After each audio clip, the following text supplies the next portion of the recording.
All right, guys, Coach Chad here today. Today I'm talking about short foot concepts, which I've been talking a lot about recently, but today I'm going to apply it to a block or a rack pull for weightlifting. Now, in the program right now for weightlifting, we actually have a lot of block work, so you obviously wouldn't be doing it here out of the racks in the power cage, but on the platforms.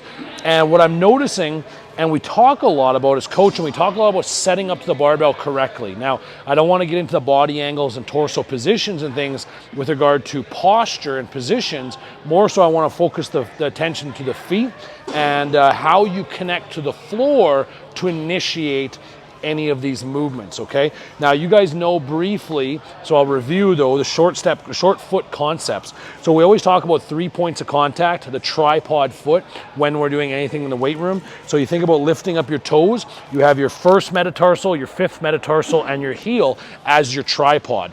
The fourth position then is the short foot, where you drive the toes down and primarily push the big toe into the floor, attempting to lift the arch of your foot. So you're lifting the arch of your foot, and as you do that, and I don't know if you can see this in the video, but when I push in here, there's a slight inversion of my foot, a rising of my midfoot position or the arch of my foot.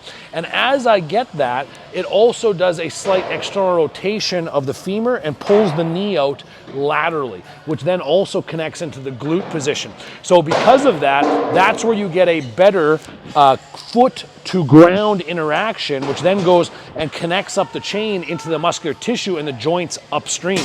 So no longer are you just connected to the toe, but you're going all the way through the foot into the ankle, the knee, and the hip.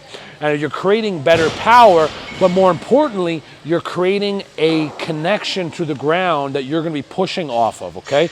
And when you have that slightly inverted foot, so this position here, I'll exaggerate here so we can see in the video that position. Of course, you don't want to pull your foot, but that slight exaggerated position connects to a power position on the foot.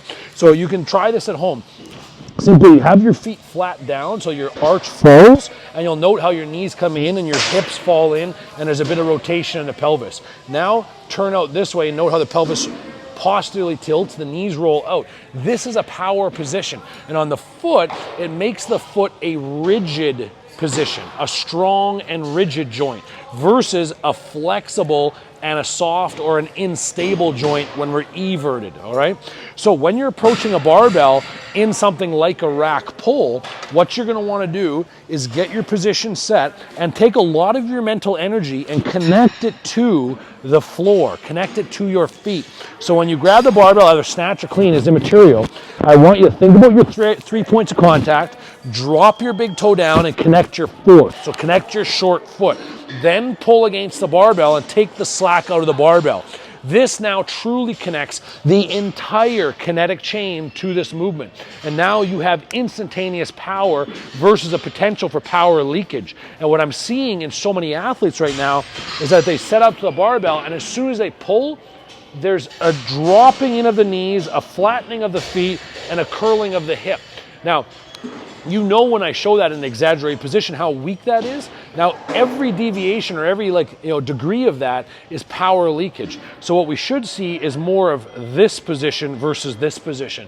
So if you go back and watch your videos and note how there's a slight valgus moment on the knee and a slight flattening of the foot, this is a guaranteed power loss or power leakage inside of the position. So you're leaving potential power out of the movement that you're attempting to train. So again, connect to the feet, connect to the ground, then pull into the bar and create your core tension at the same time, okay? And we can add a lot more into pelvic floor and core bracing to this later, but for now, it's the tripod foot with the connection of the short foot, which is gonna give you power in positions such as this one in block pulls.